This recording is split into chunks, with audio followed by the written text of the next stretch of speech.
আসসালামু আলাইকুম। আজকের ভিডিওর টপিক বাইনারিকে কেন আমরা গেমলিং বা জুয়া বলি। তো চলুন ছোট্ট করে একটা মজার ঘটনা দিয়ে আমরা আজকে এটা বোঝার চেষ্টা করব। সাপোজ এখানে একটা পুকুর আছে এবং এই পুকুরটা একজন ইনভেস্ট করলো, মানে পুকুরে একজন টাকা ইনভেস্ট করছে কি মাছ চাষ করার জন্য।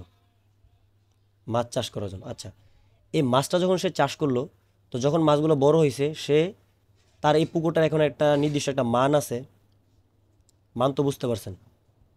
তার এটা এই পুকুরটার মাছের বর্তমান অবস্থার উপর নির্ভর করে, কেমন চাষ করছে সব কিছুর উপর নির্ভর করে কিন্তু একটা মান নির্ধারণ হবে। এবং এই মান নির্ধারণের উপরে এই পুকুরটা ধরেন সে 1 লাখ টাকা বিক্রি করলো। আচ্ছা, 1 লাখ টাকা বিক্রি করলো। এখন এই পুকুরটা আবার কিন্তু কেউ না কেউ কিনলো। আচ্ছা, এই পুকুরটা কেউ না কেউ কিনলো।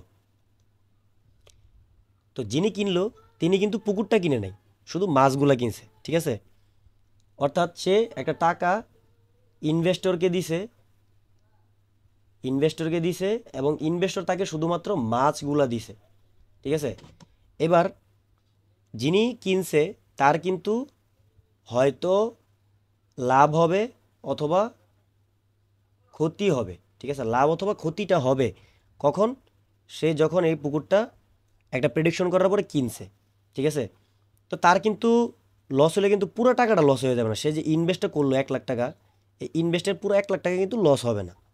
আচ্ছা, এবার আসেন, এটা পুরোটা একটা লেনদেন বা একটা ঘটনা। এই ঘটনাটা এক পাশে বসে আলাল আর দুলাল দেখতেছে। তো এখন আলাল হচ্ছে একটা ব্রোকার আর দুলাল হচ্ছে একজন রিটেলার। অর্থাৎ রিটেলার ধরতে পারেন সে একজন ট্রেডার, সে নিজেকে ট্রেডার মনে করে। তো সে কি করলো, এই ব্রোকারের সাথে একটা বেটিং করলো যে এই পুকুর থেকে তার ক্ষতি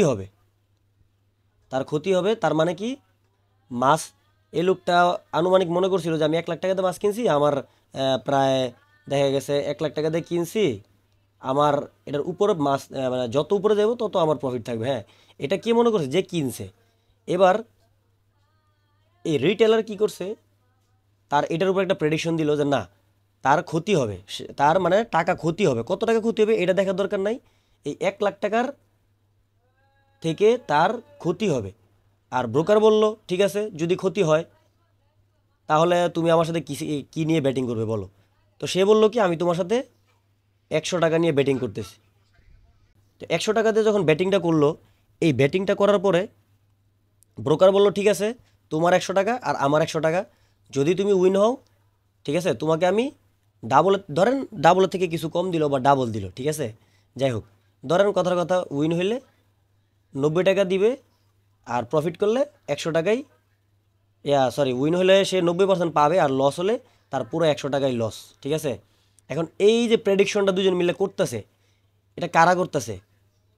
এক সাইডের যারা এই এখানে যে মাছটা ধরতেছে বা মাছ কেনা বেচা হচ্ছে, এটার সাথে কিন্তু এদের কিন্তু কোনো সম্পর্ক নাই। এরা হচ্ছে আউট অফ পারসন বা মানে আদার পারসন, থার্ড পার্টি। ঠিক আছে, তারা তাদের নিজেদের মধ্যে মনে করেন একটা চুক্তি হচ্ছে যে এখানে টাকাটা কি লস হবে না লাভ হবে।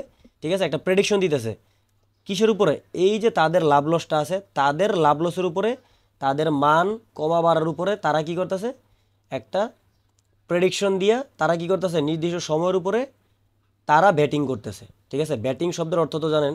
ব্যাটিং শব্দের অর্থ হচ্ছে কোনো কিছুর উপরে প্রেডিকশন করা, যে এটা কি এদিকে থাকবে না এদিকে থাকবে বা কি হবে।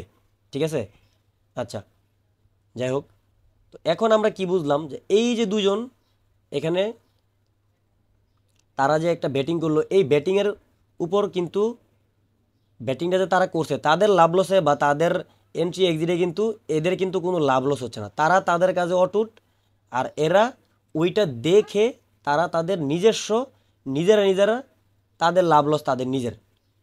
এখন যদি আপনি বলেন যে হ্যাঁ এখানে তো একজন মাছ ধরতেছে, হ্যাঁ ওইখানে তো স্ক্যামের কোনো কিছু নাই, আমি তো একটা রিয়েল ব্যবসার উপরে প্রেডিকশন করতেছি। ভাই, রিয়েল উপরে ব্যবসা প্রেডিকশন করতেছেন, কিন্তু আপনি নিজে তো ওইখানে তো ইনক্লুড না, মানে আপনি যে বাই অথবা সেল নিলেন, আপনি যে আপে অথবা ডাউন এন্ট্রি নিলেন, এখানে টাইমিংটা বাদ দিলাম। আপনি যে বাই অথবা সেল নিলেন, আপনার বাই সেলটা তো এই এই যে বিজনেসটা, এই বিজনেসটার সাথে তো সম্পর্কিত না। এখানে তো সম্পর্কিত না। আপনি যে একটা বাই অথবা সেল নিছেন, আপনি তো এই যে এখানে যিনি ইনভেস্ট করছে, যিনি কিনছে এবং যিনি ইনভেস্ট করার পরে সেল করছে, তাদের সঙ্গে কি আপনার কোনো সম্পর্ক আছে? কোনো সম্পর্ক নাই। তাহলে সেম জিনিসটা হচ্ছে, যারা ফরেক্স ট্রেডিং করেন, এটা ইন্টারন্যাশনাল মার্কেট, এবং এই ইন্টারন্যাশনাল মার্কেটটা আপনার চলে কি ফান্ডামেন্টাল, টেকনিক্যাল এবং সেন্টিমেন্টালের মাধ্যমে, অ্যানালাইসিসের মাধ্যমে মার্কেটটা চলে। ঠিক আছে, এখানে অ্যালগোরিদম আছে, ব্রোকার আছে, অনেক কিছু আছে। কিন্তু এদের চারটারে ব্যবহার করে আপনি কি করতেছেন? আপনি ব্রোকারের সঙ্গে, যে ব্রোকারের সাথে কোনো সম্পর্ক নাই, ইন্টারন্যাশনাল ফরেক্স মার্কেটের সাথে যার কোনো সম্পর্ক নাই, আপনি কি করতেছেন? ব্রোকারের সঙ্গে বসে বসে ব্যাটিং করতেছেন যে এই সময়ের ভিতরে মার্কেটটা আমি রাউন্ড নাম্বার, অর্থাৎ ধরেন কথার কথা, এখানে 100 টাকা মূল্যে আমি মার্কেট আপে নিছি। এখন কত সময় পরে, ধরেন 5 মিনিটের জন্য নিলাম, 5 মিনিটের জন্য নেওয়ার পরে ঠিক এতক্ষণ পরে যদি আমার এটার এটার উপরে থাকে, তাহলেই তো আমার মানে টাকা প্রফিট, নাকি? ডাবল বললে তো আপনারা আবার বুঝবেন না। তো আপনার টাকাটা প্রফিট। আর যদি এটার নিচে থাকে, তাহলে আপনার কি হলো? টাকাটা পুরোটাই লস হয়ে গেল।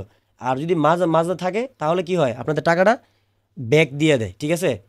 আচ্ছা, তাহলে ফরেক্স মার্কেট দেখে আপনি ট্রেড করছেন, ফরেক্স মার্কেটে কোনো ম্যানিপুলেশন হয় না, না হয় এটা তাদের ব্যক্তিগত ব্যাপার। আপনি কি করতেছেন? ফরেক্স মার্কেট দেখে ট্রেড করতেছেন। হুম। আপনি তো ফরেক্স মার্কেটের কোনো অ্যাসেট কিনতেছেন না, আপনি ওই মার্কেট দেখে প্রেডিকশন করতেছেন। এখন সাপোজ যদি এমন হয় বিষয়টা, ধরেন আপনি ফরেক্স মার্কেটের চার্টটাকে অ্যানালাইসিস করার পরে, আপনি ধরেন আপনি কটেক্স বা বাইনারি যেই অ্যাপসগুলো আছে, আপনার অ্যাপস দরকার নাই। আপনি কি করলেন? আপনি আমার সঙ্গে বসে, আমি আর আপনি মিলে বসে চিন্তা করলাম কি মার্কেট আপে যাবে, আপনি বললেন আপে যাবে, আমি বললাম মার্কেট ডাউনে যাবে। ঠিক আছে, দুইজন মিলে, ঠিক আছে, কতক্ষণ পরে যাবে, দুইজন মিলে সময় নির্ধারণ করলাম 10 মিনিট, যে 10 মিনিট পরে মার্কেটটা আপেই থাকবে। ঠিক আছে, এখানে আপনার ক্রয় মূল্য বিক্রয় মূল্য কোনো কিছুই নাই। জাস্ট আপনি কি করলেন? এখান থেকে বাই অথবা মার্কেটে একটা ডিরেকশন নিলেন। এই ডিরেকশনের উপরে আর এই টাইমের উপরেই আপনার কি, আপনার প্রেডিকশন ঠিক থাকলে আপনার টাকা কি হইতেছে, যেটা লাগাইছেন এটা ডাবল বা একটা পার্সেন্টেজ আকারে পাচ্ছেন, আর গেলে পুরোটাই চলে যাচ্ছে। ঠিক আছে, এই হচ্ছে আমাদের মূলত বাইনারি এবং ফরেক্স মার্কেটের ট্রেডিংয়ের সিস্টেম। তাহলে আমরা পেলাম কি, যে আমরা যতই ফরেক্স মার্কেট দেখে ফরেক্স মার্কেটের অ্যানালাইসিসগুলোই করি না কেন, আমরা যে এখানে টাইমের উপর নির্দেশ করে যে আমরা যে এখানে বাই অথবা সেল নিতেছি, আর ঠিক টাইমের পরেই আমাদের এখানে ক্রয় মূল্য নাই, বিক্রয় মূল্য নাই, এইগুলোর উপরে আমাদের কোনো ভরসা, মানে কোনো, আমরা টাইমের উপরে নির্ভরশীল হচ্ছি। ভাই এটা তো আপনি নিজে জিনিসটা বুঝতেই পারতেছেন যে ব্যবসা কি কখনো সময়ের উপর হয়? ব্যবসা হয় কি আপনার ক্রয় মূল্য এবং বিক্রয় মূল্য থাকতে হবে। আপনি একটা জিনিস, একটা পণ্য ক্রয় করবেন, ক্রয় করার পরে ধরেন 10 টাকাতে ক্রয় করছেন, এখন বিক্রয় করার সময় যদি আপনি এটা থেকে বেশি বা কম বেশি বিক্রি করেন, তখন কি বেশি বিক্রি করতে পারলে আপনার লাভ, কম বিক্রি করতে পারলে আপনার লস। কিন্তু এই 10 টাকাটা কি ইনভেস্টেড, 10 টাকা কি আপনার পুরোটা চলে যাবে? এখানে ক্যাপিটাল না, এখানে ইনভেস্টের কথা বলতেছি, এখানে পুরো টাকাটা চলে যাবে না। ঠিক আছে, তো ভিডিওর মাধ্যমে আশা করি যতটুকু বোঝানোর চেষ্টা করছি, আলহামদুলিল্লাহ হয়তো বুঝতে পারছেন। যদি কোনো ডাউট থাকে হোয়াটসঅ্যাপে নক দিতে পারেন, ইনশাল্লাহ একদম হাতে কলমে সুন্দর মতো বুঝিয়ে দেওয়ার চেষ্টা করবো ইনশাল্লাহ। ঠিক আছে, যেটা বাইনারি ট্রেডিংগুলো কি ব্যাটিং কিনা নাকি রিয়েল, ঠিক আছে, ইনশাল্লাহ বুঝিয়ে দেওয়ার চেষ্টা করবো। আজকের ভিডিও এই পর্যন্তই, ধন্যবাদ।